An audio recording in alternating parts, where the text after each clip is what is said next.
Today's episode is brought to you by the Twisted Fork. Eat, drink, and enjoy.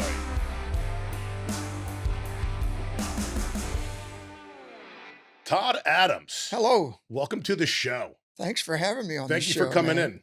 This is fantastic. You are a very accomplished musician. Oh, well, thank you. You play keyboards and you sing, and you also play drums. And I'll tell you a funny story. There was one night I'm seeing Lisa and the All Terrain Band, and I didn't have my glasses on. So I'm with my buddy Larry having a few drinks, and I'm like, that drummer looks familiar. I'm like, that can't be Todd. I'm like, Todd doesn't play drums. Todd's a keyboard player. Why would he be playing drums? I'm looking. I'm like, you know what? That is Todd. And sure enough, it was you. You play drums. That's correct. That was my first instrument. Started on drums way back when. So tell us about that. Well, I grew up in South Louisiana, a little town called Houma, small town, right? But I had 5 siblings, and 4 of them were older, and each one of them came home with the band test in 5th grade. Told my parents, "Oh, I want to join band." And my parents didn't have a lot of money, and they were always like, "If you join band and we buy you an instrument, you will never quit playing. You will practice every day. You will die with that instrument." And all of my siblings were kind of like, "No, I don't want to do it that bad." Well, I was the 5th of 6, and I was the stubborn one.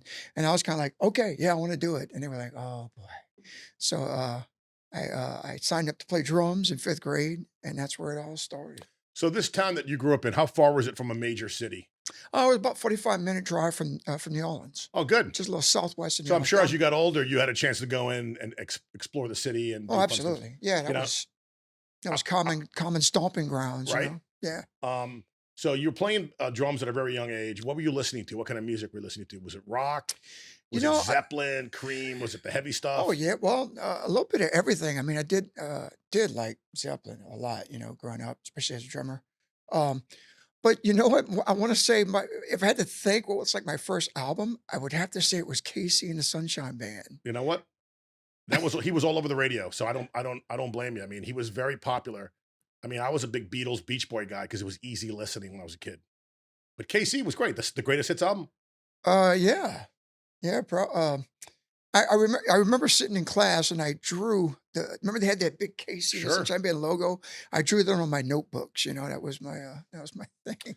And you know what? As a drummer, that's pretty cool stuff to drum to. I Sure. mean, even today. But it did, that was 5th grade. And just a year later, I was introduced to the guitar. There was a good friend of mine who I learned to play music with. He actually lives here now in Sarasota, but we took guitar lessons together in 6th grade, and he continued with it, still plays guitar today. He made a career playing guitar and singing. And I didn't stick with me that well. I can still play acoustic, strum some chords, but I'm really not a guitar Well, the player. fact is that you had an interest in music at a young age, right? And I'm sure that drumming set the foundation for all your later success because I think sometimes the best guitar players and best keyboard players, even singers, have a drumming background where they understand timing. Sure, I would say so. You know, Yeah. Um, the first time I was ever on stage was in the 6th grade talent show. Me and my buddy, we played an acoustic instrumental, which is drum chords, cool. and we lost the talent show to 2 girls who roller skated. So 7th grade, we had to step it up. That's when I started. I got my first drum kit, and we dressed up like Kiss, and we played a Kiss song, and we won the 7th grade talent How show. great is that? And we had on all the makeup. I was Peter Criss. Nice. And from what I understand, one of the guys that was in the group, he was in the Kiss Army. And he sent the photo, in later years, he sent the photo in. And from as far as we understand, that Gene Simmons actually saw the photo and put it in the Kiss Army magazine. Very nice. And then he sued you. That's right. I still owe him money for that. Yeah. Now, you know the importance of, I do see a lot of guests here, right? And a lot of people had said to me that they've done that talent show at a young age. And what it does is it lights a fire, man, because maybe like if your stage fright goes away, or maybe you get up there and you get the applause and you love it. Like there's something about it. I got pulled up on stage at a very young age, like 5th, 6th grade. And I loved it, man. I mean, I love the lights and people I'm looking at. I wasn't scared. Right. And it like kind of like a bug bit me. So that later on in life, I got into sales, I was outgoing. I was always that funny guy, musician. Well, comedy and musician kind of works hand in hand sometimes, you know? You know what I think? I think comedians are very, very bright people. Some of the brightest in the world. George Carlin, is a freaking genius. I think that's the hardest gig in show business is being a stand-up comic. I think so too. It's like you're in a band, right?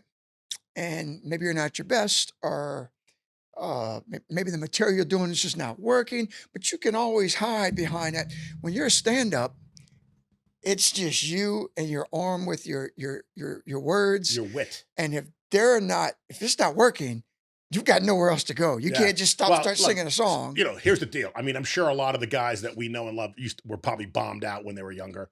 I mean, like I'm sure Dave Chappelle, who's a genius, who sells out now and he's fabulous. Maybe I'm sure he had a lot of bad times where he bombed on stage, but nonetheless, to your point, you're up there by yourself, and I'm sure you have to get used to the heckling, right? Oh yeah. And I'm saying, like, we don't get heckled. We're in cover bands, and I don't know. I got heckled once, maybe, but usually, like, Jacked Up doesn't get heckled. Like, shut the fuck up, or like, get off the stage. Well, I get But the heckled. comedians I might get get that. heckled in the piano bar. Do you? So there's a lot to talk about. So let's fast forward now to what you're currently doing, because Big Top Live. Well, no, there's several locations of Big Top. So Right. Big Top Fruitville Commons Yes. every Wednesday night. Every Wednesday night. You're there playing piano, and it's interesting. And why don't you explain to the audience exactly what you do there? Okay, so we have two pianos, and there's a good buddy of mine, Chris Garreton, who's also doubles as a bass player, fantastic musician, and we square off. We take requests from the audience, and we're there 6 to 9:30 every Wednesday, and typically people throw up anything from Sinatra to Shabuzi and everything in between, and we try to do it.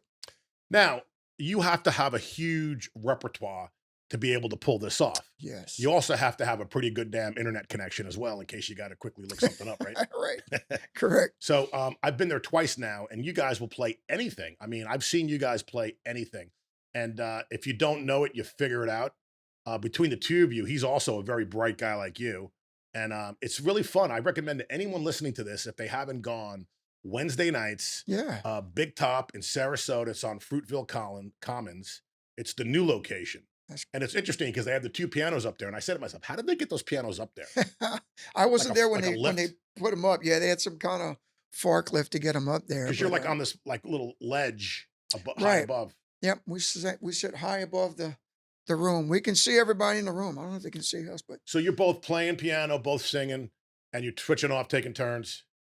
and yeah, we try. I mean, we really want to stick with the sing along stuff. You can't control what requests people send up, but upbeat sing along stuff seems to work better Like for the Billy crowd. Joel, right? Yeah, Piano you know, Man. Everybody right. wants to hear Piano that. Elton Man, John stuff, right? Great stuff. Sweet Caroline, Oh, yeah. all That's all that fun stuff. stuff. Because these people are, first of all, the food there is really good, man. It is fantastic. I mean, we were shocked. My sisters and I went twice now. We were shocked how delicious it was. They have an extensive menu, some really nice different items, Yeah. and the beer, the craft beer, of Oh course. my gosh. Chris and I have our favorite. The Finn head. We know we like the Intracoastal Amber. Do you? That's our Chris calls it the official beer of dueling piano nights. That beer goes down so easy, man. It does. And you know what's funny? I Delicious. used to be a big beer guy many, many, many years. And then I got away from beer and I just do Tennessee whiskey, like Jack Daniels. Oh wow. And I've been doing that for years. I don't drink beer. But now going to Big Top and sampling the Finn head, to me, it's like it's kind of like it's like a Corona a little bit. Yeah, yeah. It's delicious. I agree with you. I've had the fin head on occasion. Yes, just one or two. So when you're not playing piano, you're playing drums. So how does that work out? So like, are you with Lisa and the All Terrain Band as needed, or are you a full time member with them? How's that work? Now I'm a full time member with Lisa, and of course, there's always conflicts that arise, and luckily there's a lot of drummers around here to fill in. There's a lot of really good drummers. There are, I didn't move here for music, and after arriving here, I was really surprised at the wide scope of musicianship in this area, No this doubt. region. A lot of fantastic guitar players, singers, drummers. Hence, the show is successful because I'm interviewing a lot of really talented people, Yeah. guitar players extraordinaire. Who are your favorite drummers? I like Steve Camilleri's very good. I get to play with Steve, quite often. Yeah. I just played a gig with him, maybe a week ago. We did for the first time, we did a four-piece gig at Island Time, Bradenton Beach. Sure. Drummer, Steve was on drums, we had Al Marney on bass, and 2 keyboard players. We had no guitar. So, basically, it was the, Alan Grant Band, who, Brandon Summers plays keys for, and Al Marney plays bass, and Steve Camilleri is his drummer. Well, uh Alan had an emergency he had to go out of town for, and they needed a guitar player to fill in, couldn't find one. So finally they called me. They're like, "Hey, are you available? Like, can we do 2 keyboards?" I was like, Why "Let's not? try." You've done it And many so we times. did it, and we had a blast. And when we were finished, Steve Camilleri says, "Hey, when are we doing this again? This was fun." He's such a competent drummer, and He he's such a is nice guy on top of that, right? He's very just a shy. very He chill, is. cool guy. He's gonna fill in with us a couple times in September Oh, lucky because my you. my guy's awesome. Jared Johnson's fantastic, Yeah. but he likes to travel, and he'll take like 2 weeks off in September and like 2 weeks off in the spring. And him and his wife, they actually go like up to the mountains and they'll hike and camp and stuff. Right. Well, I thought I played with a lot of bands. Steve Camilleri, he must play with like 10 I different think he bands sets around the here. record, man. Yeah. I know he's with One Night Rodeo. Have you seen those guys? They're Yes. great. Yes, they are fantastic. I love those guys. Dwayne was on the show. Oh, Great good. guy, great bass player. He went from a 4-string to a 5-string to a 6-string bass. Did they make a 7? They probably do in some Well, it's foreign coming next countries. year. Yeah. I'm looking for it. What else does he play with? He plays with oh gosh, what's his name? So many, I can't even think of names. I can't even remember his name. So many talented musicians. But so who else do you play with? I know you with The Verge. You know what's funny? The Verge is one of my favorite bands, I and I love those love those guys. guys. I love them to And death. you were with them a few times, man, and you make a huge difference with them. Well, um, when I first moved here, or not long after I moved here, I saw them one night. And and I'm trying to remember Tommy Mack and Johnny exactly Mack. who I met John in the McNulty, band first. right? Yes, yes, yes. John McNulty and uh, Tom McKnight. They're Uh, like they're like the dynamic duo. They oh sound yeah. so good together. Well, Johnny left. He was gonna leave town, and that's kind of what opened the door to bring me in. They said, let's instead of getting a second guitar player, let's try a keyboard player. And so I went in. We did a couple of rehearsals, and we're like, yeah, and we did a couple of shows together, and it was a absolute blast working with those guys. Loved their rep. They did some really interesting things you don't get to play They do deep often, tracks, man. They do Yeah, deep FM tracks, yeah, and it was so and and fun. and they play it note for note. They're it's like it's incredible. Now, John Polish, the drummer, Yeah, he had another band that he was working with, and Randy on bass had another. So I think it just got to a point where I think everybody in the group had different little projects, and right. so he decided, you know what, we're gonna put it on the back burner, and then once a year they still get together and have like a reunion show, Well, and that's just it. it's a kick. I'm friends with Tommy, and I once one or two a year, and that's all it's going to be. That's fantastic because I mean I like to see him once a month, but if it comes down to just one or two, then that's fine with me because they're so good, Oh and I yeah. love it so much. I mean, they play classic rock beautifully. They do some Zeppelin and some Peter Frampton, and it's just so fun. Yeah, yeah. Peter Frampton. Do you feel like we do? Like who plays that stuff? You know, Just the even with Verge. the talk box. Wow, Right, wow, wow, right. Tom wow. McKnight, he's got that down pat. So, any other projects you're with? Yes. Every Tuesday nights I play with the 88 Live band. Okay, It's a who's in that jam band? band. Yeah, Yeah. So when I first came into the group, Rick Fass, is guitar player sure, and the band leader. Wayne Cornelius, saxophone player. nice. Current band leader. Al Marney is on bass. And I think it was Al Marney who actually brought me into that group.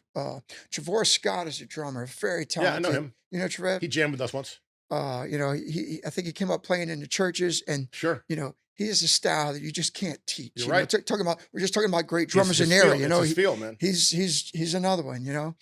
And then we have Colleen Ford. She is a singer of the band, and so we typically, as a unit, uh, we play. Um, I don't know. We might play for a half hour, as a band, and then it's an open mic jam, and other guys come up. Oh, and currently we also have, Larry Yunker on guitar. I failed to mention Larry. Sorry, Larry. Todd, how many songs would you say that you know? You had to put a number. If you had About to put a number on it, maybe, I don't know, 3,000? yeah, it's insane, dude.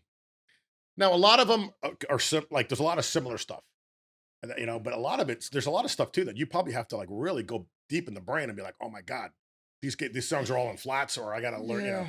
Maybe you have to Well, dig deep. when I was in New Orleans, doing piano bars on Bourbon Street, and I was playing 6, 7 nights a week, and I did that for a decade. Um, I always thought, I've been asked that before, and people say, "How many?" I'm like, I really don't know. I never really counted them, but from memory, I could probably do 1,000 from memory. So do you have But old fashioned notebook? Did now you transferred everything electronically? I It's on used your to, tablet. because when I first started doing the piano bar, that was before the tablets, and so and that's when I guess I'm thankful for that because I everything I used to do I had memorized.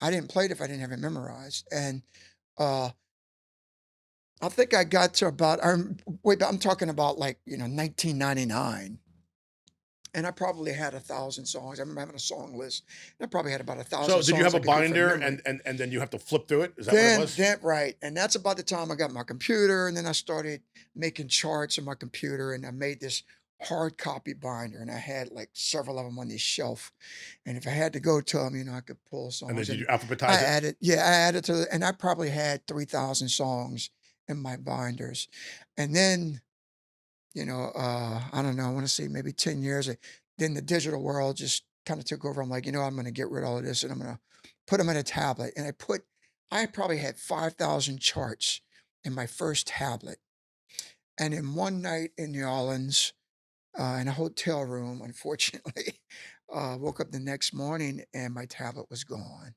and haven't found it to this day, and I So, didn't have a backup. so wait a minute. Did someone steal it while you were sleeping? They broke Uh, into your room? I don't know. Damn. I really don't know. Maybe I drank too much the night Yeah, you before. left it somewhere. Somewhere. What is there a software program that you recommend that you're using to keep all your stuff on your tablet? No, I have a weird, I shouldn't say it's weird. If somebody's watching the show and that's their app, it's a little songbook app, Okay. and it's just the first one I Is use, it and called I got Song? I got comfortable. Is it called Song? Is that the name No, of the app? it's called Songbook, Okay. and but I like it because you make your own charts. You can download things, but I like it because typically I make my own charts because a Sure. lot of times I download a chart off the internet, and you start looking through it and you're like, this progression's close, Well, you're but it's proficient in not. reading music, so you can take standard chart stuff and read it as you're playing, correct? I can play charts, but like notation, I'm really not that good at that. Way back when, I might be able to read a little bit, but I never, growing up playing drums, they taught us, at least when I was in school, I know now they teach the drummers in fifth grade how to read treble clef. But when I was in fifth grade in 1970, yada yada, uh, they didn't teach us treble clef. So our notation was a single line and just rhythms. And that's what I read all the way, through senior high school. Da, da, da, da, da, da, ba, da, ba, da, da, da, da, da, da, like that. And I could read rhythms backwards and forwards. My senior year in high school, I got interested in piano, and I took piano lessons. And when I went to that first lesson, and that single line went like this, and half my brain was looking at the Right. score, going da da da da da da da da da da, and the other half of my brain was still looking at the first note, going, "That's a G." Okay, second note is every good boy. That's a C. Sure. So my pitch reading ability couldn't catch up to my rhythmic reading ability, and it was frustrating. So I really never developed it. But taking lessons, I learned theory. Once I learned theory, that was it. Yeah, your I, scales and I I whatnot. have I have a strong fundamental understanding of music theory, and that's how I play. I listen to songs. I Plus, can you I can probably have learn. really good pitch in that, like you can pretty much like hear a song on the radio and then just Goes in here I and then was, it goes. I was about to say that I could be in my car sometimes and hear a song that I've never played before. It might be a new song that just came out and thinking, oh, that might be a good song to play. And I can listen to it and know I know the chords, like I can hear it, and I just learn the melody to sing Sure, it.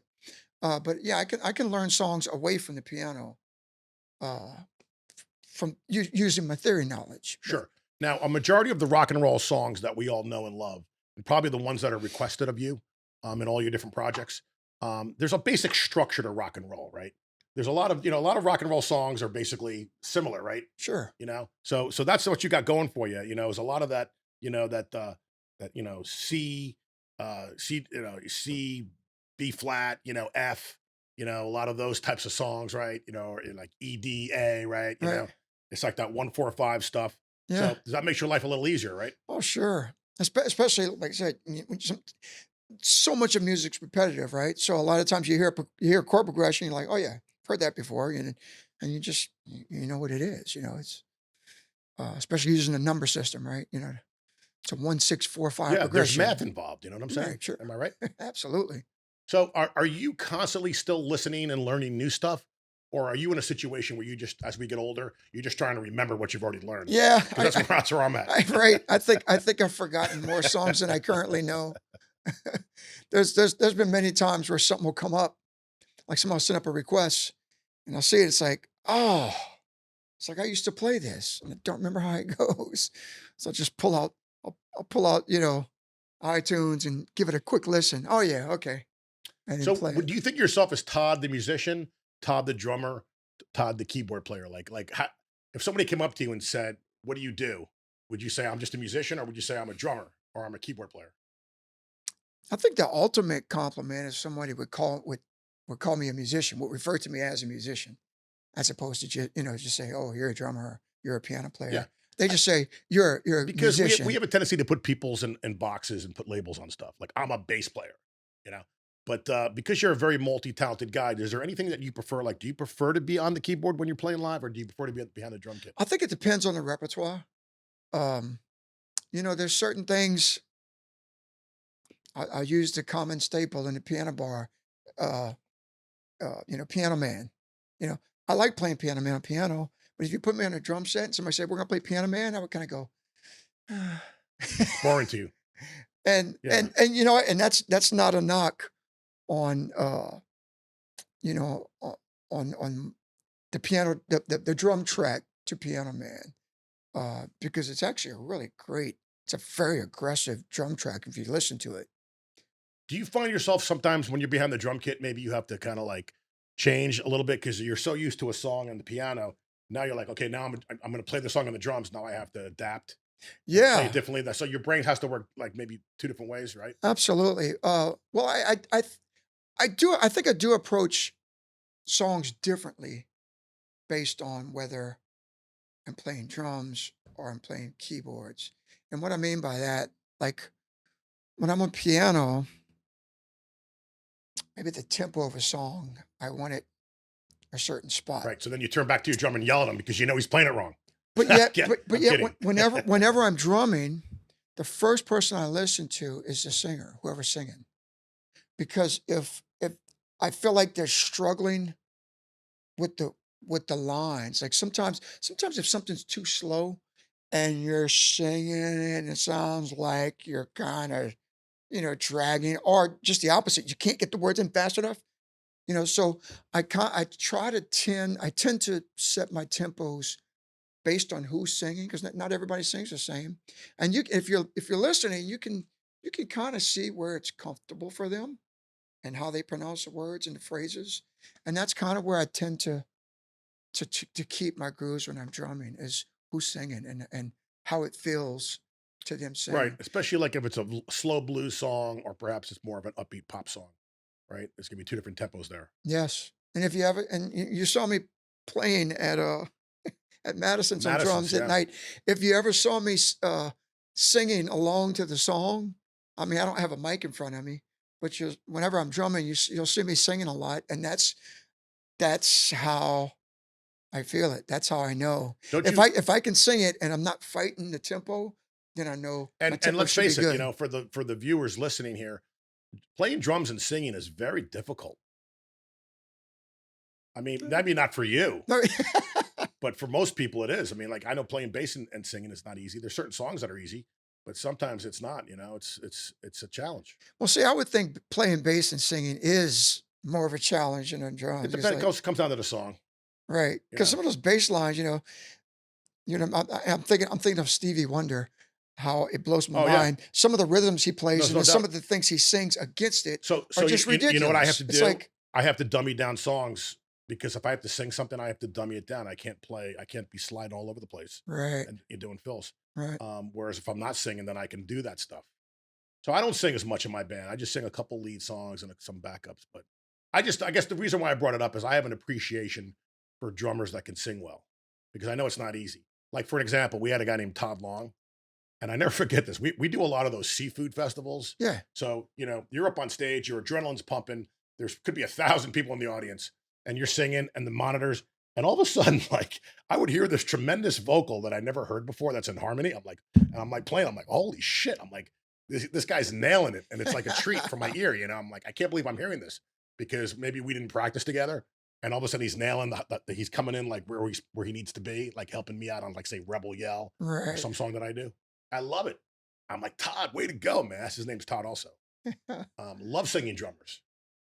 And I guess I really don't never thought because well, as you're saying that, I'm instantly thinking of so many drummers back in Louisiana that I played with over the years that they sing. They sing, like talk about the background harmonies and stuff. Uh, yeah, I know a lot of singing drummers back Do you back think home. that because you had so many good musicians back there, you guys were probably all competing for stage time? Everybody had to be top of their game, right? Like you probably know a lot of really good musicians that practice their craft and everybody can sing and everybody can harmonize, Oh, right? for sure, Yeah. absolutely, and Because you and got to that's earn your money. I mean, it's how else are you going to get paid? it's actually it's one of the reasons why I play piano today. I think. Well, two reasons. One, I have a younger sister that wanted to take piano lessons right, like my junior year in high school, and my mother and father, talked me into it. Like, well, if she takes lessons, you need to take lessons too, and then they would justify getting a piano and all of this. I'm like, yes, I'm in. So big thank you to my little sis Holly if you're watching. uh, but the other reason was when I turned 18, drinking age in Louisiana, I was still 18 at the time, and I want to start playing gigs in the clubs. th- I couldn't you couldn't get a gig if you played drums. There's too many drummers, too many good drummers. And but I noticed that all the bands need a piano player. So I got me a keyboard and I started playing in bands, and there were a lot of nights I was on stage, didn't know half the songs these bands played, but I had a gig. And that's how you learn, dude. Yeah. I mean, you make mistakes, but you learn from them. I mean, I'm at a point now where the songs that we do are so repetitive that it's muscle memory, dude. You know what I'm saying? And I crave new songs now because I'm gonna kind of getting sick of playing the same stuff over and Right. over again. You know, but so you cut your teeth, man. Like you really honed your craft those days when you were playing that often in New Orleans area, right? I mean, you were gigging so much that that's where you really built your entire repertoire, right? And then you got your chops. Yes. I actually have one year where I played 370 gigs in one calendar year. That's insanity. And those 370 were all singing gigs. So you were playing piano most of the time on that? Yes, that was So all. I didn't play drums okay, so then. piano and vocals for 370 performances on a Correct. 365, calendar year. Correct. So there was many double sessions. Yes. Did you ever do a Every triple session? every weekend. Oh yeah. Mardi Gras Day was a prime day to play three Were gigs you in were one you day. kind of like were you kind of like in demand where like a band would call you up and say, "Hey man, we need you tomorrow night or we need you tonight." Like you could finish your show and then you can go on to the next club. Because in New York City, the clubs are open really really late. And I remember like we would be at a bar at like 1 in the morning and some musicians that just got off a gig, on the other side of town, they'd come rolling in with their guitars and they would set up late and they would then play late and jam because they were so good and so in need that they would wherever there was something that was open, they were there playing music.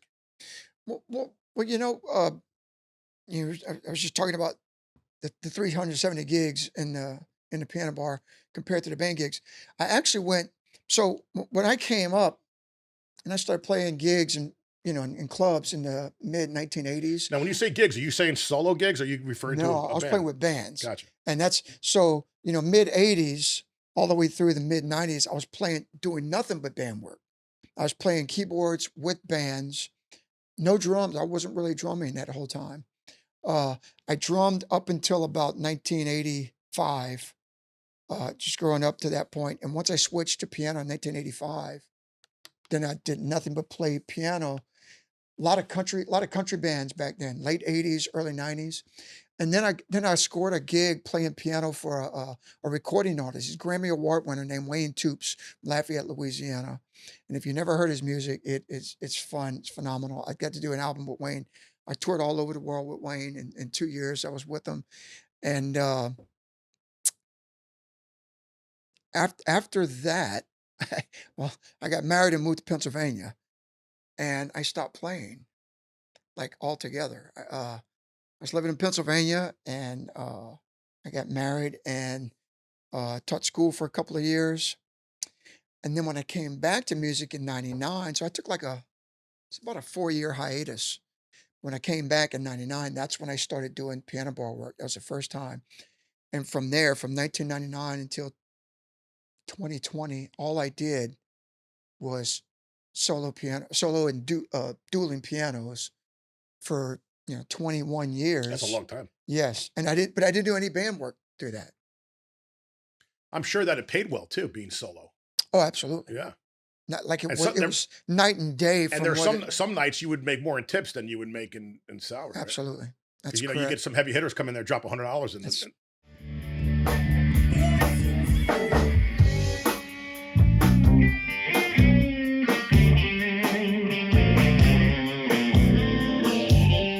Let's try to play some air guitar, y'all.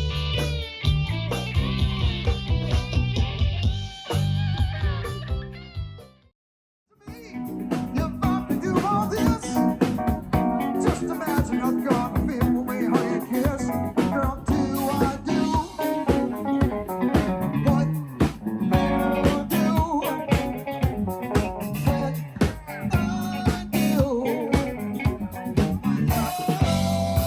to you. explain to us what the music scene was like in New Orleans back then. Was it like a lot of different types of music, or was it basically one type? I mean, like, what was the scene like when tourists would come in and well, New Orleans was always, I use the term gumbo, to be cliche. It's just a mixture of so much, any type of music you can think I of. think I would say jazz would be the first thing that I would think of when I think of New And a Orleans. lot of people would think that. But depending on where you are in the city, you're not going to get jazz. So is jazz there? Yes. Is rock and roll there? Yes. Is cover songs there? Yes. Is country there? Yes. Is like Even pop, yes, there's rap. you know what? New Orleans has a huge rap scene. There's a lot of famous rappers that came out of New Orleans and still there. Uh, of course, Lil Wayne is probably the crown There, jewel. there, there was a cat that I heard about through Dave Grohl. I guess he recorded with him, Trombone Shorty. Oh yeah, Do you know him personally, Trombone Shorty? not personally. I never met him, but yeah, I He know. seems to be very popular, and he seems to be like the New Orleans, like, oh, he represents the city well. Oh yeah, absolutely. He's a great ambassador to the city. Fantastic musician, fun show, high energy. Uh, yeah, trombone shorty. So, do you miss New Orleans, man? Or are you like so content that you did it for so long that you're content and you had that, because like I'm like that with New York. Like, I'm so content on my New York experience that I don't need to go back. Right. Oh, you always miss New York. I mean, there's a lot of boy. That's a tough question. I do miss a lot of elements about New Orleans, but I'm happy to be here. Uh, and I don't know. Well, I mean, if you just described your life in two different places, I mean, here in Sarasota, I mean, I think we're in paradise, man. I mean, I've lived in a lot of different cities, and I'm also at a different age now. So Sarasota to me is paradise, But I lived in New York, Chicago, LA, Atlanta. I lived in big cities, son. There's advantages to those cities, right? Art, music, culture, restaurants, right? Sure. So to your point, maybe I do miss a little bit of the sophistication, if that's for lack of a better word, of a cosmopolitan city. Yeah, I mean, there are some like I'll take Mardi Gras for instance, right? Can't get that anywhere, but I spent so many years involved with Mardi Gras that you know really I really don't. I have my feel of it, Sure. if you will. That's what I meant. So I guess that's what I was thinking when I asked that question. yeah, Because explain to the people that have never been at the French Quarter what that's like on especially on a Saturday night. it's like a whole nother country.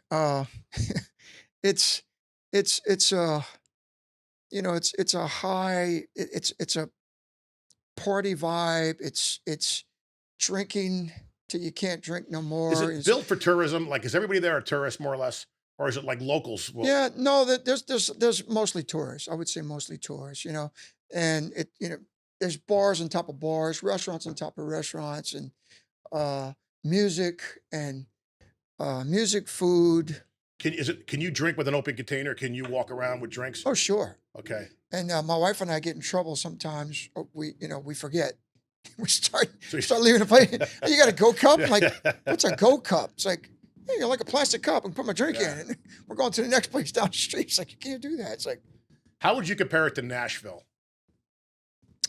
it's been a long time since I've been in Nashville. Last time I was in Nashville was probably 30 years ago, and I've heard it's changed since I've been there last. So I really couldn't My feeling on Nashville, I was judge. there about 5 years ago. Yeah. There's bars and bars and bars and all music, whether it's recorded music, live music, a lot of country, a lot of rock and roll, some blues bands, but it's all That sounds like bourbon. there's all just basically a doorman, and maybe there's someone next to that doorman collecting money, and people are constantly going in and out, paying. I guess there's a cover charge to get in and out, and there's no shortage of people. Like there's lines to get in. Right. And I think like Kid Rock and certain celebrities now have their own bars now. Oh wow. So like that's a tourist trap on top of that.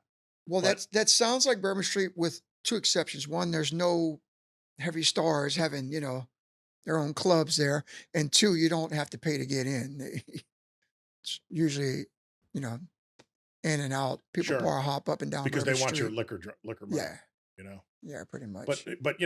I've never been to the French Quarter, and I need to go check it out. I need to get down there. A friend of mine got arrested though, and he had a bad experience. He spent the weekend in jail Oh my because goodness. he had public intoxication and he urinated outside because I guess the bathroom was broken and the cops saw Yeah. him and like put him on a freaking chain gang. Right. I mean, they don't mess around. That must have been for during Mardi Oh, Gras it's like back in weeks. the like 90s, man. Yeah. It was a long time ago. Yeah. He was a kid. Yeah. Yeah. NOPD, they don't play. They don't play. They tolerate a lot, but yeah, I've seen people try to cross the line on them, and yeah, you will be you will be cuffed They'll up smack you down. really Were you quick. there during the devastating hurricane that happened there? The flooding? I lived in my hometown of Homa when Katrina came through, and Katrina Katrina missed my hometown. Katrina actually missed New Orleans. Katrina made landfall in Mississippi. Um, and so yes, I was there. I had friends. Well, Uh, wasn't it the water damage that really, after the hurricane, the flooding that happened? that's yes. So you had there was two areas, concentrated areas of devastating flooding, and a lot of that flooding happened after the storm passed because it was the breaching of levee walls of uh of the industrial canal and the 17th Street Canal that flooded parts of the city, and it's also people got trapped because communications are down, storm's gone, then the water comes up. So you know you know people say People, how why did you leave? It's like, well, no, they were fine. yeah, they didn't People realize. got Yeah, you get caught off guard, and water starts storm's going, water starts coming up, and you're like, okay, I'll go but inside, for and the them to water keeps coming rebuild the up. city or to repair the walls or whatever they had to do to kind of get it back, that must have been the Herculean effort Oh to clean sure. it up and get it back, rocking and rolling. Oh for Because didn't the sure. Superdome, like, wasn't that being used to like house people and It did, yeah, and there were people who died in the Superdome. Parts of the roof came off in the Superdome. Uh, I was so fortunate to witness in person when they reopened the Superdome. It was Sean Payton and Drew Brees' very first game in New Orleans. And it was also the first game that they reopened the dome. And And let's face it, the Saints used to be horrible. And when Sean Payton came with Drew Brees, man, that thing got turned around We- big time. you know, we were two. This was the third week of the season. We were 2-0, and we beat like two teams that weren't expected to do much. There was very little expectations on the Saints that year, and we were playing on prime time Monday Night Football against the Atlanta Falcons, who were odds-on Super Bowl favorites that And big year. rivals. And the dome was sold out. The energy was like nothing I've ever seen in my life. Outside the Superdome, there was a stage.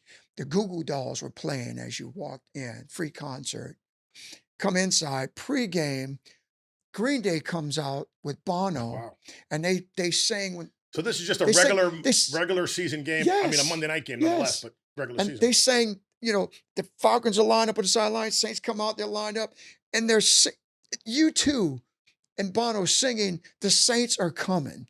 The Saints are coming." Place my And it notes. was like, it was insane. So, Atlanta gets the ball first. The roost, the noise is just crazy. They go 3-and-out.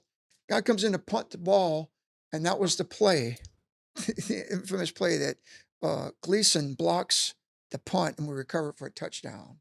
Place and then erupted. that was one of the loudest sounds I've Yeah. heard in my entire life. It's so funny you say that because Led Zeppelin, for many, many, many years in the Guinness Book of Records, Led Zeppelin set the record for the most amount of decibels at the Superdome, Oh, wow. and that's back in the 70s.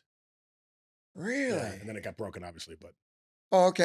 there was a record that stood there once. I wonder what the decibel level was at when the Yeah. when the punt was I mean, blocked. Apparently, now they can measure seismic activity, and they can tell you, like in Seattle when there was a massive play, like the stadium shook. Yeah. To this day, when my wife and I if we see a little replay, like sometimes they show highlights of years past, they show that Gleason blocking that punt, like it just, we get The ultimate highlight for a choked Saints up, fan. man. So you're a big Saints fan still. Oh, yeah. Yeah. And they're rebuilding now. Like, they're gonna find a quarterback. It's That's a big if. it's sometimes you're the windshield, sometimes you're the bug. They should bring back Jameis Winston, man.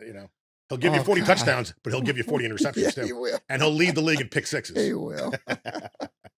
So let's talk more about music. So Yes. talk about touring the world, man, because a lot of musicians don't get a chance to do that. Man, I mean, that's pretty cool, man. I was very fortunate. Even before I got with Wayne Toops, when I was in the '80s, I was playing. I did a Bourbon Street gig, and I was playing with these guys, and we got hooked up with Jean Knight. I don't know if you remember Jean Knight. She had a hit song in the early '70s called "Mr. Big Stuff," and she won. know She that won song. best female best new artist at the Grammys, like in 1972. Of course, this is in the '80s, The and disco era. I played some gigs with her then.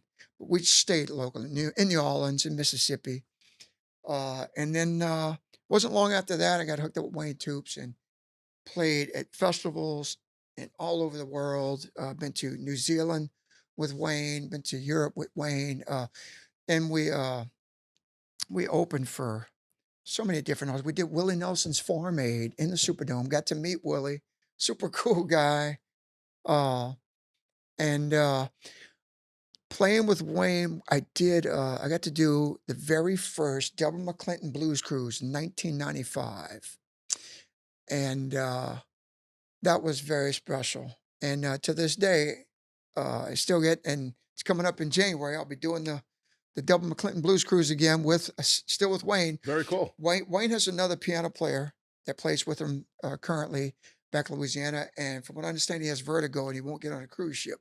There you So go. Wayne calls me, say, "Hey, you still remember the songs? You want to do the show?" I'm like, "I'll be there every year for you. I would love to do it." That's awesome. So do you ever get giddy, man? Like when you're on stage in front of a high profile audience, or do you still get excited, man? Or are you so used to it now? That's the funny thing is like, it gets to a point where like, you're no longer nervous. You're excited in a different way, right? Because you're Yeah, an entertainer now. that's- Now you transfer from musician to entertainer. It's a good way of putting it. It's not it's more excitement than nervousness. And for me anyway, I feel like I play like doing New Orleans Jazz and Heritage Festival. I played in front of 70,000 people, and it's exciting. It's fun, But do you and still have a wow moment? It's Are you not. still sometimes saying to yourself while you're up there on stage, "Wow, man, this is freaking cool. It This is is. awesome." It really is. Like Yes, the absolutely. younger Todd remembers like the Some struggling that you had to get there. You know, sometimes there's a lot of times on stage and just soaking that moment in. Like I hope this happens again. right, I never take it for granted. right. But I'll tell you what gives me more nervous and what is tougher for me than that is playing in front of four people. Sometimes I've done, a small room, a solo gig, right? And there's four people in the room. Why do you suppose that is? I know exactly what it is because when you're looking at a sea of 70,000 people, you can't make eye contact. It's just a sea of heads, and it's there's energy and it's just fun. When you're playing in front of four people, you can zone in on each person's reaction Yeah. to One guy's like this, to every and he's yes. looking at you like you missed a note. Yes, Damn that's right. it. And you see their reaction to everything you're doing. And so, you're playing something, you're like, boy, I hope I'm picking the right song here, and you're doing it. And if you get that, there's like, then your I stomach know. turns and you're like, oh, I hear what you're saying. I gotta get out of this and play something else. This is not working, and when you're playing to thousands, you don't see that. So it's out of your mind. And you relax more and you have more fun. But yeah, when you play, it's harder to play for the smaller the crowd is, the harder it is to play. Gotcha. Do you work with a set list? So, for an example, some of the bands, like I know Kettle, I don't know if you ever jam with Kettle, but they like to just not really have a set list, and Dana just calls it out. Now, I'm not that accomplished of a musician, so I need to have a set list because I need to do my homework Right, and I need to prepare. right. If someone just said start, so how do you operate like that? Well, Killerfish, they're awesome. And it's fun guys to play with. They're fantastic Oh, musicians. the best. And but yeah, I remember the very first time I got the call to sit in with them and send in text. Hey, can I get a set list or something? Yeah. And they're like, we play the usual stuff. You'll be fine. It's like, I know. It's okay, torture. no, I don't think I've played a Kettle gig and played the same songs. Yeah. Like there's always like, what are we doing? Yeah. What is this? And like, oh, it's in the E. Yeah. Okay, but I don't notice. Follow the bass player. It's Right. it's 1 4 Well, 5. and then And there's Chris, like, and then there's Chris like, Gurton's a great bass player, I- so you know what, that's the best kind of follow. yes, Chris is always right there carrying me. Yeah. And if it's like, Chris, what is this? Oh, you'll catch it. It's just it's 1 4 5 and E. It's like, okay. Yeah. So here we go. We're playing this blues song. We get halfway through it, and all of a sudden, we're not at a bridge or a chorus yet, right? There's a pause. You're just kind of vamping on the one like you've been doing for 2 minutes, and all of a sudden, Chris will just turn and look at me. It's like, uh-oh, Change. forgot about this part. And it's like, go Yeah. here, and so then it's yeah. like, oh, then it's like, strap on your seatbelt. Here we go. Right. But it's always funny because it it's keeps like, you on your toes, oh, man. you'll catch it. It's just, Yeah. stay. It's in But- A. but- Stay on the but one. The whole premise of Kettle and the reason why they're successful is they keep it loosey goosey, Yeah. and it gives it this element of rock and roll spontaneity, right? The band from and I haven't been around that long, but the band's been around for what over 20 years, I think. Kellerfish. So, um, how many songs do they know? Sure. I don't know. And, Yeah. and Dana is a fantastic singer. He Oh, really he's a great is, musician all around. and he's a great guy. Yeah, no doubt. And he knows he does so many different songs, and then and like to say, he may pull a song that they played, but they ain't played for 2 years. Right. And then randomly here it comes. But and- like when you're with The Verge, there's a set list. I'm sure when Yes. you're with Lisa, there's a set list. no, Lisa doesn't work with a set list typically. We've had guitar players come in and have asked for one, and she's like, I don't like to do that because, she'll get 3 songs into it and then realize, no, this set list is not working for this crowd, and then she'll just change. So I've done it both ways. When I play with like when I'll be doing the Delbert McClinton cruise in January with Wayne Toops, he has a set list. Sure. That's a show, but I mean, it's all his And songs. it's all timed out probably too. Yeah, it's. What about inner ears versus a wedge monitor? What do you prefer? I've used the in-ears. I'm not a fan of them. I like to have the wedges. I like to feel it on stage. Sometimes I feel like if I just have ears, I feel like I don't play aggressive because I'm not feeling it, if that makes sense. Yeah, makes sense. And I have a heavy, I use a Roland digital piano, and it's a heavyweight. I've had other piano players play on my board. They don't like it because they say it's too heavy. But I grew up playing on, a piano, and I need that weight. I Do need. you have any other keyboards with you? Do you keep another one on top? Like, do you have more of an? Sometimes I have a Mojo 61 note. It's like a B3 clone. Yeah, And so that's got the waterfall keys. cool. Totally different action for different style of Right. playing, But I do like a heavy weighted action when I'm doing piano work or even electric piano, that Rhodes style stuff. I like something with some weight that I can really bite into. Who were your favorite piano players living today? Oh wow. Well, I mean Bruce Hornsby. Oh, Uh, it's so funny you say that because I was just listening to his first record on a Western Skyline Opens Up, and I said to myself, I forgot about this guy. This guy's really good. he's phenomenal. Um, and of course, I love Billy Joel and Elton John, both different types of players, but I love what they. God, they're both of them. They're playing their voicings are just so great, and I I love think to mimic their Elton John to me is a songs. god. He's the soundtrack of my 70s. The whole 70s is all Elton John to me. Well, he a lot of things he does. It's for me. It's the voicings he use. Like you can play. If you look at a chord chart and play his songs, but you're not using those voicings, like you're missing half. You're missing half of He's a what great makes singer. it so tasty. He's a great singer. And Yes, it's absolutely. interesting how Bernie Taupin would like write a poem and give it to Elton, and then Elton would like figure out how to put music to Right. it. That to me that's probably one of the greatest songwriting teams in the history of rock and roll. Right? They got Lennon McCartney and Bernie Taupin, with Elton Right. John. And then, another obviously a big influence of mine was Harry Connick Jr. Being from the city. Sure. Harry is talented beyond what most Plus, people. let's face it, his good looks didn't hurt him, right? I mean, he became an actor. Yes, but what I was going to say is I don't think people really understand how talented of a musician that Harry Connick is. He is a phenomenal. Trust me when I say he is a phenomenal piano player. Remember when he did all the big band stuff? Have you ever heard some of his big I band have stuff not. with him? So all those really great horn arrangements, he wrote all of that. He wrote those horn charts. Uh, he I met him on two different occasions. Once I played for a cocktail party leading up to his Mardi Gras ball. He started a Mardi Gras crew years ago, and he all after and he comes down, he parade, he's on a float, he comes down and gets to the convention center, he gets off, and there's always a concert, and there's several artists, and then he finishes Another the guy who show. represents the city well. Yeah, but I met him on two different occasions. The first time I met him was at Jazz Fest, and I felt like he shook half my arm because his hands were so big. He's a big guy.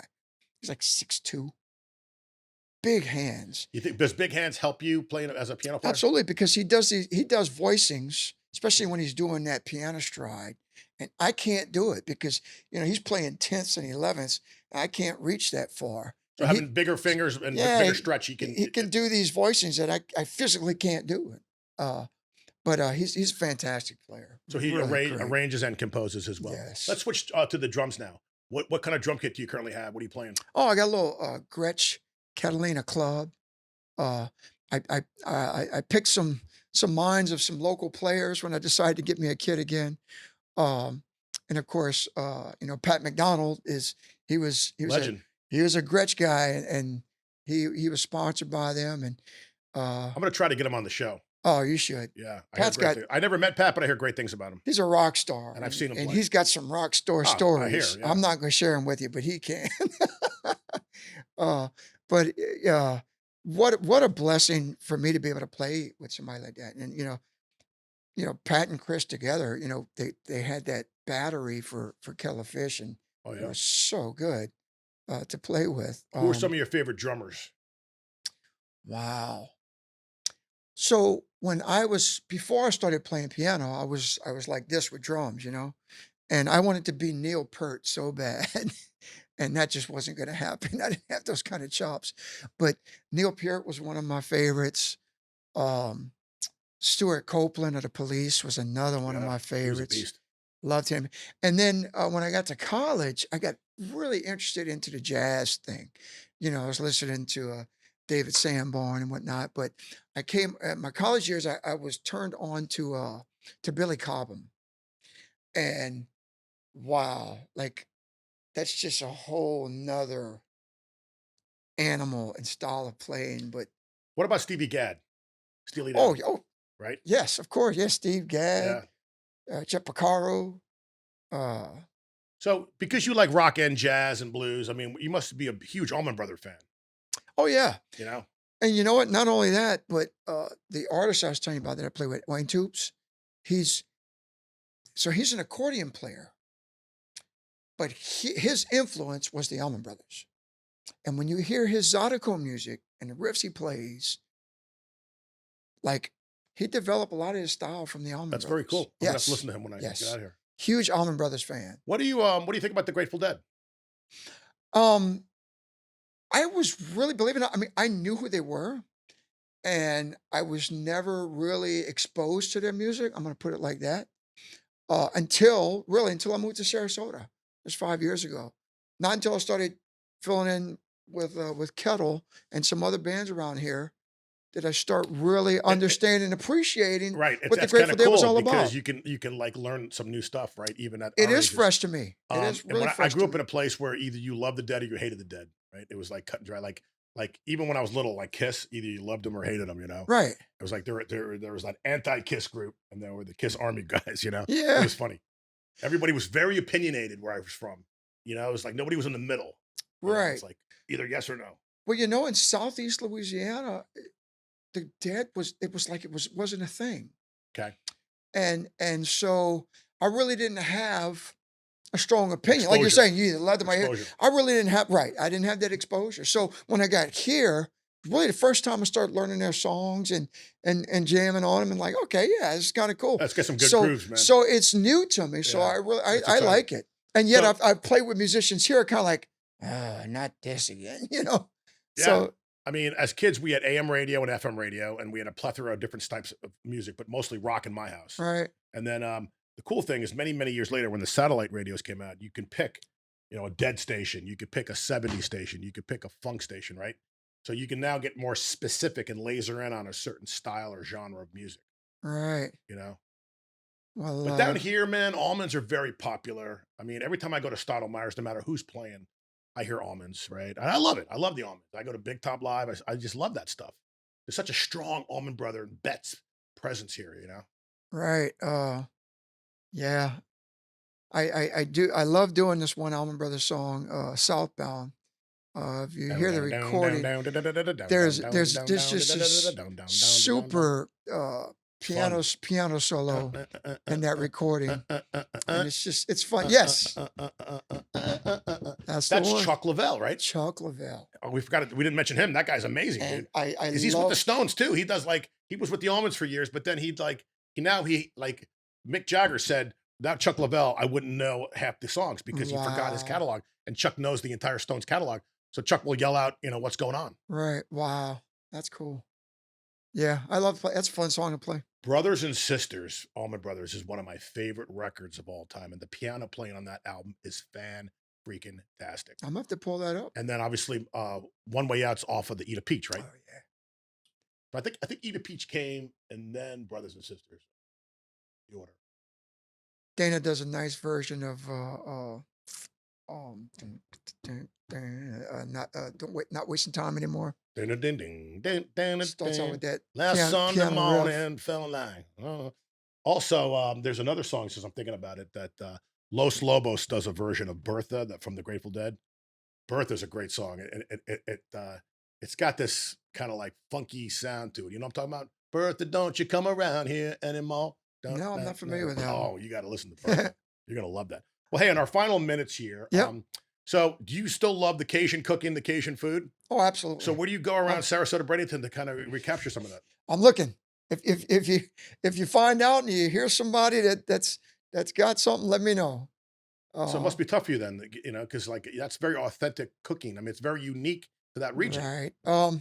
So I came from a big family, and like all my brothers cook, my brother-in-laws cook, and I never did, and I regret that. I regret not learning.